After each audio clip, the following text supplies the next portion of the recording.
Heartbreak for bringing up Bates fans. Trace and Lydia Bates die in car crash. It was supposed to be a peaceful Sunday morning for the Bates family.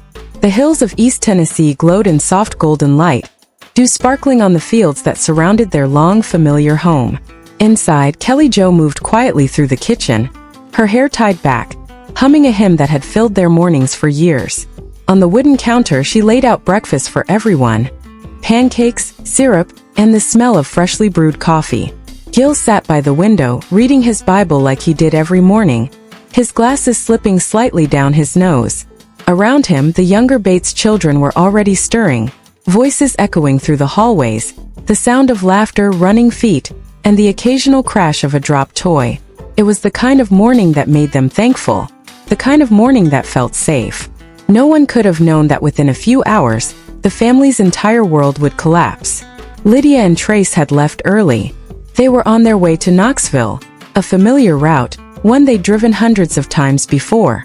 They were going to visit a friend and pick up something for church later that afternoon. Trace had joked about how he'd drive carefully this time because Lydia always teased him for being too fast for the Lord's angels. They laughed as they drove down Highway 11, music playing, the radio filling the car with soft country gospel. Around 8:45 a.m., the sound of the phone broke the calm inside the Bates home. Kelly glanced at the screen. An unknown number. She ignored it at first, thinking it was just another wrong call. But when it rang again, something in her heart shifted. She answered. The voice on the other side was trembling. "Ma'am, are you related to Trace Bates?" Kelly froze. "Yes," she whispered. "I'm his mother." There was a pause, one that felt like eternity. "Ma'am, there's been an accident." The phone slipped from her hands before the voice could finish. The entire kitchen fell silent. Gil looked up instantly, eyes full of questions he didn't want answers to. The children stopped moving, watching their mother sink slowly to the floor. Minutes later, Gil and Lawson were in the truck, driving faster than they ever had before. The road stretched endlessly ahead, rain beginning to tap against the windshield. Kelly sat in the back seat, her hands trembling, whispering prayers that felt desperate, wild, and full of fear. "Please, God. Please keep them safe. Please, not my babies." The hospital was only 40 minutes away, but every second felt like a lifetime. When they arrived, the parking lot was already filled with flashing lights, police cars, an ambulance, and the faint sound of crying somewhere near the entrance. Kelly's legs barely carried her as she walked inside. A doctor met them at the end of the corridor. His eyes said everything before his mouth could move. Gil's Bible slipped from his hands and hit the floor. Kelly screamed. Not the kind of scream people make when they're hurt, but the kind that tears the air itself. The kind that no parent should ever have to make. At 9:36 a.m., Trace Bates and Lydia Bates were pronounced dead on arrival. The car had lost control on a wet curve just outside Knoxville. It spun across the road, struck by an oncoming truck. The paramedics said it was instant. No pain. No time to cry. But for the Bates family, time stopped anyway. Back at home, the rest of the children sat in silence. Erin held her phone, reading the message over and over, hoping it was some kind of mistake. Carlin collapsed into Evan's arms, whispering, "No, not Trace. Not Lydia." Josie stood by the window, staring at the rain, trying to imagine a world without her brother's voice. Outside, thunder rolled across the hills. Inside, the Bates home, once full of laughter and music, echoed only with grief. The first headlines appeared just after noon. Local stations broke the news quietly, almost hesitantly. A fatal car accident on Highway 11 near Knoxville, Tennessee. 2 victims confirmed. The names were not yet released, but by then, the Bates family already knew. Inside the family's large home, the once lively rooms had fallen into a silence that felt too heavy to breathe in. Phones were ringing, messages coming in nonstop. Texts, missed calls, and the endless stream of "Are you okay?" from friends, church members, and strangers who had once watched them on TV. No one answered. No one could. Kelly Jo sat on the living room couch, both hands wrapped around Trace's favorite jacket. It still smelled faintly like his cologne, woodsy, clean, full of life. She pressed her face against it as tears soaked through the fabric. Gil stood near the window, motionless. His eyes were fixed on the driveway, waiting for cars that kept coming, Family after family, child after child, arriving one by one. Zach was the first to arrive. He didn't speak when he entered. He simply walked across the room, knelt beside his mother and held her hand. Erin followed soon after, her husband Chad close behind, their eyes red from the long drive. She had always been the emotional one, but today she couldn't even find her tears. The house filled quickly. Carlin and Evan with their kids, Josie and Kelton carrying their baby wrapped in a blanket, Tori and Bobby, Alyssa and John, each walking in with disbelief written across their faces. Even the younger ones, Isaiah, Adelie, Ellie, Callie, Judson and Jeb stood quietly holding each other's hands, trying to make sense of words that didn't make sense. No one could say Trace and Lydia are gone out loud.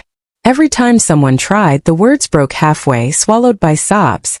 In one corner of the house, a framed picture of Trace in his police uniform sat beside Lydia's graduation portrait. Someone had lit a candle beside them. The flame flickered softly, reflected in the glass. Two faces frozen in time, smiling, unaware of the storm that would take them away. Lawson stood apart from the rest, near the piano. He pressed a few keys absent-mindedly, soft, broken notes that echoed through the house like a prayer. When the music stopped, he whispered, "They were just here yesterday, we were laughing." Trace said he'd come over for dinner. No one replied. Only the sound of quiet crying filled the room. Outside, neighbors began to gather at the end of the driveway. A few brought flowers, others stood silently, hats in their hands, unsure what to say to a family that had already given so much to the world and lost so much in a single day. As evening came, the house grew darker. Rain tapped against the windows again, gentle at first, then heavier, as if the sky itself refused to hold back any longer. Kelly moved to the kitchen, her hands trembling as she tried to make tea, just to do something. The mug slipped from her grip and shattered on the floor. She fell to her knees, glass cutting her palms, but she didn't notice. All she could whisper was their names, over and over. Trace, Lydia, Trace, Lydia. Gil knelt beside her, wrapping his arms around her shoulders. His voice cracked when he said, "We'll see them again, Kelly. Not here, but we will." But even he couldn't hold back the tears that followed. That night, as the lights dimmed, the family gathered in the living room. They held hands in a circle, 27 souls connected by blood, love and now loss. No one prayed aloud. They didn't need to. The silence itself was the prayer. Outside, the hills of East Tennessee stood still. For the first time in decades, the Bates home was quiet. The morning of the funeral arrived wrapped in gray clouds. East Tennessee felt different. Still, heavy and hollow, as though the land itself understood what was being taken away. The Bates home stood quiet under the soft rain, the windows fogged from candlelight and tears. By sunrise, the driveway was full of cars. Friends, neighbors, and church families had begun to arrive long before the service was set to begin. People carried flowers, lilies, white roses, and tiny blue forget-me-nots, the kind Lydia loved most. Every step across the wet gravel seemed slower than it should be, every breath heavier. Inside, the house was silent except for whispers. Kelly Jo stood in front of the mirror, trying to fix her hair with shaking hands. She had slept barely an hour. Her face was pale, eyes swollen from crying through the night. Gil helped her button her dress, his own hands trembling. Neither spoke. There were no words left that hadn't already been spoken. In the next room, the children gathered in a circle. The youngest ones, Judson, Jeb, and Callie, clung to their older sisters. Erin held her baby close, staring at the floor. Carlin and Josie stood side by side, holding tissues that were already soaked through. Zach, the eldest, moved quietly through the room, checking on everyone, but even he looked lost, the protector who couldn't protect anyone this time. At 10 a.m., the church bells began to ring, one slow toll after another. Each sound carried through the valley, echoing off the hills like a cry that wouldn't fade. The caskets were placed side by side, white for Lydia, oak for Trace. Around them, bouquets of flowers, letters, photographs, and small keepsakes rested on velvet cloth. Lydia's favorite Bible sat open on top, pages slightly damp from the tears that had fallen onto it. Trace's police badge glimmered faintly in the soft light. When the family entered, the crowd stood. Hundreds filled the sanctuary, but it felt like no one breathed. The sound of footsteps, the rustle of dresses, the quiet sobs, Everything blended into one shared silence. Kelly walked first, leaning on Gil's arm. Her eyes stayed fixed on the caskets. Each step looked like it cost her a piece of herself. As they took their seats in the front row, Erin reached for her mother's hand. She whispered, "Mom, they're together. They're okay now." Kelly nodded slowly, but her lips trembled. "I know," she said, her voice barely audible. "But I wanted them here." The pastor spoke softly, words of comfort, of faith, of eternity. But for most in the room the words were a blur, floating through the heavy air. It wasn't a sermon anymore. It was a wound. When the choir began to sing, it was Lawson who stood and walked to the piano. His hands hovered over the keys for a long moment before he began to play the song Trace had loved most. "I Can Only Imagine." The first few notes cracked under the weight of his emotion, but he kept playing. Halfway through, his voice broke and he couldn't continue. The room fell into silence. And then quietly everyone began to sing. It wasn't rehearsed. It wasn't perfect. It was raw, trembling, and soaked in tears, the kind of sound that only comes from hearts breaking together. Outside, the rain stopped. The clouds parted just enough for a beam of sunlight to fall through the church window, landing directly across both caskets. It was small, but everyone noticed. Kelly whispered, "That's them." Gil nodded, his eyes glistening. After the service, the family followed the caskets to the burial ground behind the church. The wind was cool, carrying the scent of wet grass and rain. As the final prayer ended, each family member came forward, placing a single rose, a letter, or a small memory. When it was Kelly's turn, she reached into her pocket and pulled out something small. Trace's baby bracelet from the hospital, the one she'd kept all these years. She laid it on the wood, her fingers trembling. Then she looked at Lydia's casket and whispered, "Take care of each other, sweethearts, until I see you again." The earth closed over them slowly, the sound of dirt falling like soft thunder. The crowd lingered long after, unwilling to leave. By evening, as the family drove back home, the sun had begun to set. The sky burned with gold and pink, beautiful and cruel at once. Inside the car, no one spoke. The silence was their companion now. When they reached the house, Kelly stopped at the doorway. She looked inside, the same walls, the same photographs, but everything felt different. The laughter was gone. The light was dimmer.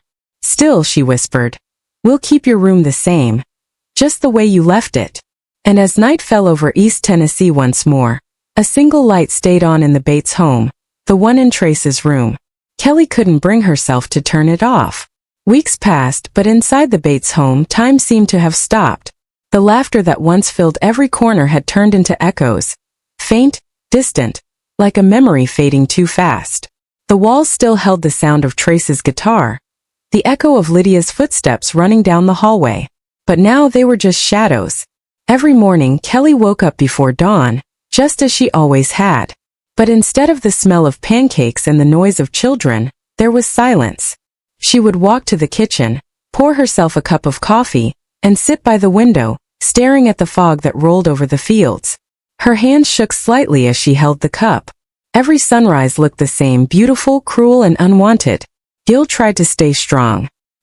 He kept himself busy around the farm, fixing things that didn't need fixing, tightening screws that weren't loose, pretending that his heart wasn't breaking a little more every time he saw his wife crying in the next room. Sometimes, late at night, he would walk to the garage and sit inside Trace's old truck. He'd start the engine just to hear it hum, the sound that once meant Trace was home. Now it only reminded him that he wasn't. The children each grieved in their own quiet way. Lawson wrote songs but never finished them. Erin stopped playing piano for weeks. She said the notes hurt too much. Carlin and Josie began spending more time together, holding on to each other like lifelines. The younger kids would sometimes ask when Trace and Lydia were coming back, and Kelly would have to excuse herself to the bathroom before answering. In the evenings, the family would gather around the table like they always had. The chairs were all filled, but 2 spaces were left empty, one for Trace, one for Lydia. Nobody had the heart to move them. Sometimes Kelly would serve food for those empty plates without realizing it, her hands working out of habit, her heart refusing to accept reality. On one quiet night, as rain tapped against the windows, Lawson walked into the living room with his guitar. He looked at his siblings and said softly, "I wrote something." It's not finished, but maybe we can sing it together. He started strumming, the melody trembling at first, then finding its way. The song was simple, just a few lines about missing home, about two lights in the sky watching over them. One by one the others joined in. Their voices cracked, tears fell, but they kept singing. It wasn't about music anymore. It was about breathing together, healing together. When the song ended, Kelly whispered, "That's the first time this house has felt alive since." She couldn't finish the sentence, but everyone knew. The next morning, she went into Trace's room for the first time since the accident. Everything was exactly how he'd left it. His shoes by the bed, his Bible on the nightstand, his favorite cap hanging from the mirror. She sat on his bed and traced her fingers over the blanket, the same one Lydia had made for him last Christmas. On the wall, a photograph of the two of them, laughing, sunlight in their eyes, seemed to watch her. Kelly whispered, "You were supposed to grow old together." Her voice broke, but then she smiled faintly. "You're still together. Just not here." Over the next few days, the family began to fill the silence with memories. They made a garden in the backyard. A place to remember, to breathe, to talk about them without falling apart. Each of them planted something Trace or Lydia had loved. Gil planted an oak tree for Trace, strong and steady. Kelly planted lavender for Lydia, gentle, full of grace. Every time the wind blew, the scent of lavender filled the air, mixing with the sound of the leaves rustling. On Sundays, they would gather there after church. No formal prayers, just stories. They would laugh about Trace's terrible jokes, Lydia's messy baking, the way she'd always sing louder than anyone else in church. The laughter didn't erase the pain, but it gave it shape, made it bearable. One night, Gil sat outside alone, the stars bright above him. He looked up and said quietly, "I don't know why God took you so soon, but I hope you know how much you're loved down here." He stayed there until dawn, watching as the first light of morning touched the sky. Inside the house, Kelly woke to the sound of birds. For the first time in weeks, she smiled. It was small, fragile, but real. She walked to the garden and saw something new. A tiny sprout growing near the oak tree, something she hadn't planted. She knelt down, touched the leaf, and whispered, "That's you, Lydia." Behind her, the house stood still, old wounds slowly turning into memories. The pain would never leave completely, but neither would the love. Months had passed since the accident, yet the memory of that morning lived in every corner of the Bates home, in the walls, in the photographs, in the silence that came after laughter. Time hadn't healed them. It had only taught them how to carry the pain more gently. It was early spring in East Tennessee. The air smelled of rain and blooming grass, and for the first time in a long while, the valley looked alive again. The hills were green, the sky wide and forgiving. But inside, the family was still learning how to smile without guilt. Kelly Jo walked through the house, holding a stack of old photo albums. She stopped at the living room table, laid them out, and began turning the pages slowly, one by one, memory by memory. There was Trace holding a fishing rod, his grin wide and proud. There was Lydia, covered in flour, laughing at her own baking disaster. And then there was the photo from their wedding day, her veil dancing in the wind, his eyes fixed on her like she was the only thing in the world. Kelly pressed her fingers to the photo and whispered, "You were both so happy." Tears filled her eyes, but this time they weren't from heartbreak. They were soft, like the rain that falls after a long drought. She decided right then that she wouldn't let their story fade into sorrow. She wanted to build something that would keep their light alive. That evening, she gathered the family around the table. "I've been thinking," she said quietly. "Trace and Lydia brought so much joy to everyone around them. Maybe it's time we share that joy again. In their name." The room fell silent. Then Lawson nodded slowly. "What do you mean, Mom?" Kelly smiled faintly. "A foundation," she said. "Something small.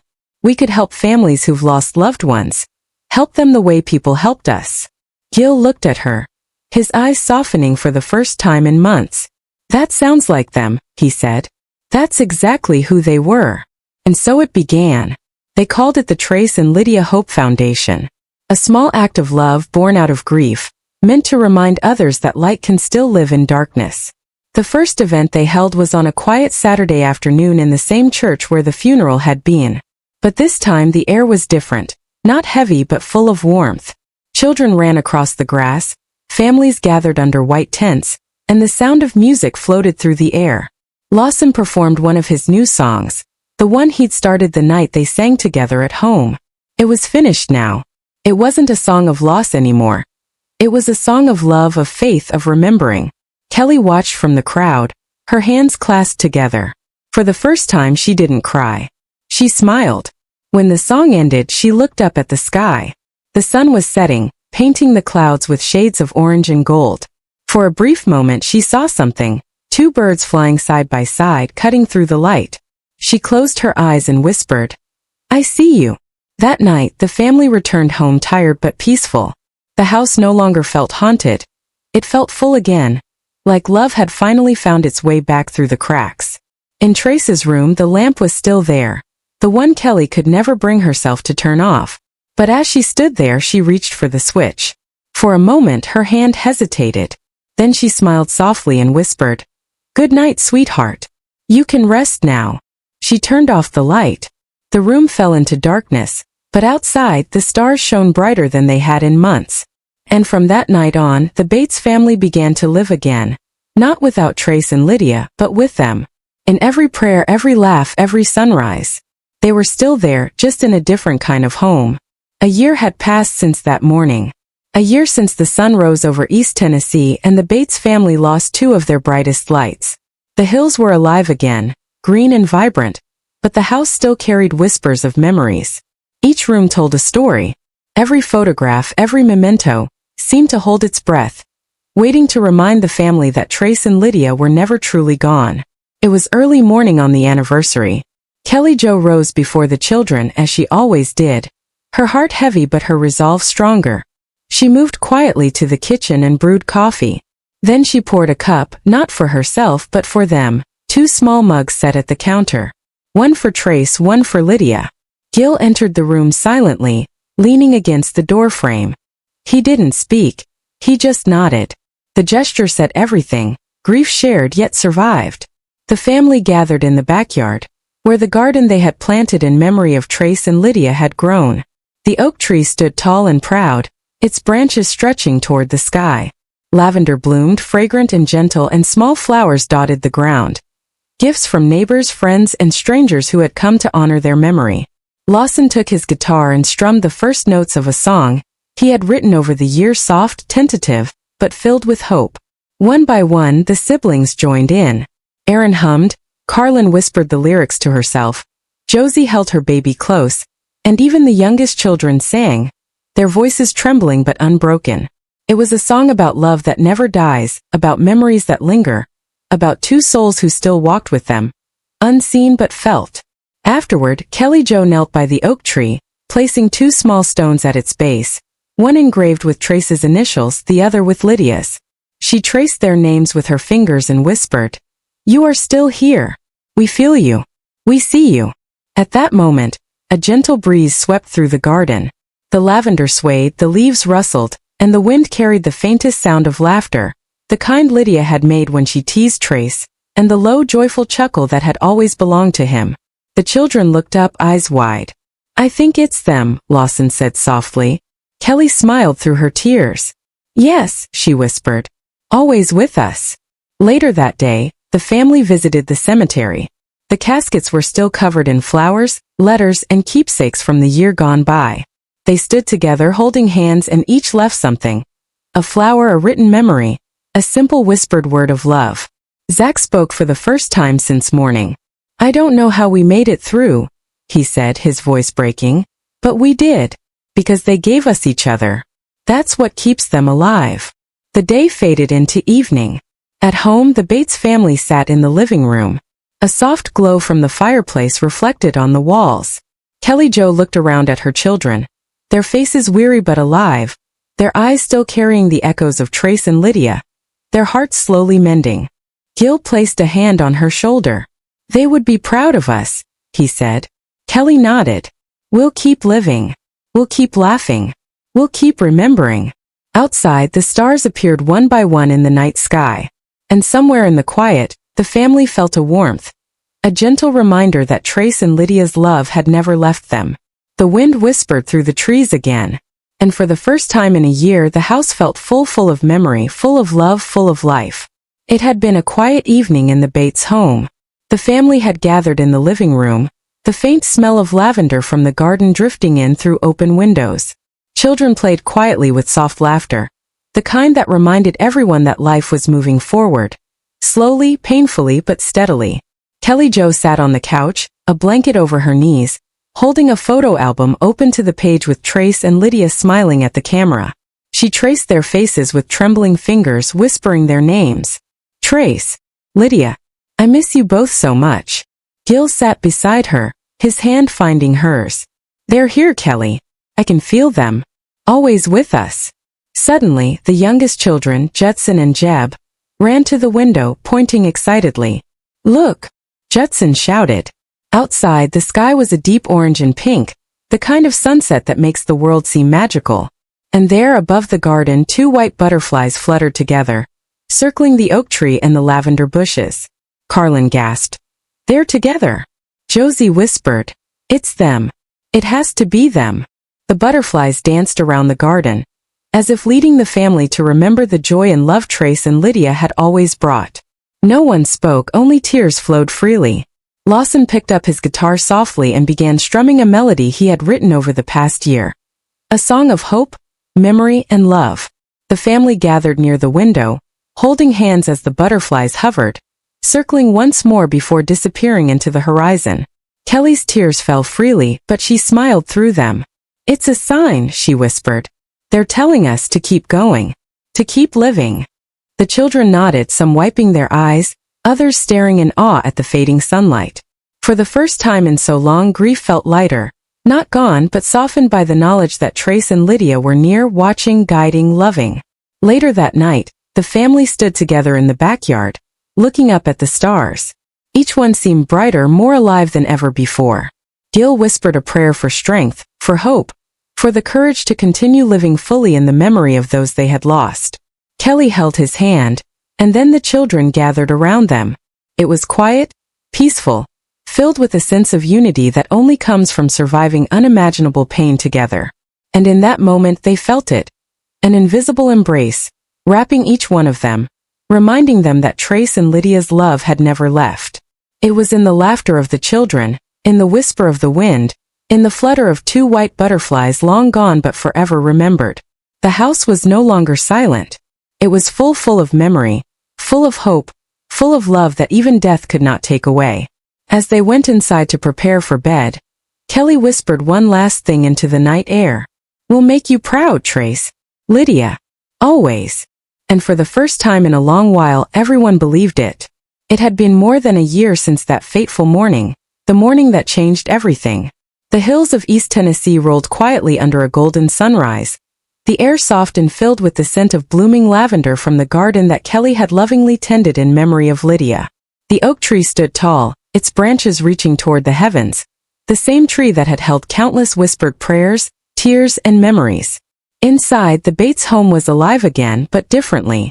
The laughter of children echoed through the halls, softer, more careful but real. The rooms were full, yet the spaces that Trace and Lydia once occupied were left untouched. A gentle reminder of lives lived, love shared, and the void that could never truly be filled. Kelly Jo walked slowly through the house, her hand brushing over the furniture, the photographs, the keepsakes. She paused at Trace's guitar, lightly strumming a chord. It resonated softly in the air, a sound that felt like a heartbeat, steady and reassuring. Gil came beside her, placing his hand over hers. His eyes glistened, not with sorrow alone, but with gratitude for survival, for family, for love that endured even tragedy. The children gathered in the living room, holding hands in a circle. They spoke softly, sharing memories, telling stories about Trace's quiet courage, Lydia's infectious laughter, the little things that had made their lives brighter. Each word was a thread, weaving their love into the very fabric of the home. Aaron spoke of Lydia's baking disasters and how the kitchen had always smelled of flour and sugar. Yet laughter followed. Lawson shared how Trace had always been there. A protector, a friend, a brother whose jokes were terrible but whose heart was endless. Even the youngest ones spoke, their small voices trembling, yet full of conviction. They're watching us, Judson said. They're with us. And in that room with the golden afternoon light pouring through the windows, it felt true. They weren't gone. Not really. They were in the air that carried the laughter of children. In the garden where lavender swayed with the breeze. In the warmth of every hug, the clasp of every hand. In the songs, the stories, the memories. That evening as the sun dipped behind the hills, Kelly, Joe and Gil stood together outside, looking at the sky painted with orange and pink streaks. Kelly whispered softly, "We'll keep you alive, Trace. We'll keep you alive, Lydia." In every song, every story, every moment. Gil held her close. "Forever," he said. Inside, the family lit 2 candles by the window, one for Trace, one for Lydia. The flame flickered in the night, gentle and bright. It reflected in the children's eyes, in their parents' faces, in the hearts of everyone who had learned that love is stronger than loss. And as the night grew quiet, a gentle wind blew through the house, rustling the curtains and carrying with it a whisper soft, tender, undeniable. "We are with you always." Kelly Jo closed her eyes, feeling the warmth wrap around her heart. The children leaned on each other, safe and whole in a way they hadn't felt for so long. The Bates home, once broken by tragedy, was alive again. Full of memory, full of hope, full of love that even death could not take away. And somewhere in the heavens above, 2 spirits smiled down, Lydia and Trace, forever with the family they had loved, forever part of the story that would never end. The unbroken heart sparkles.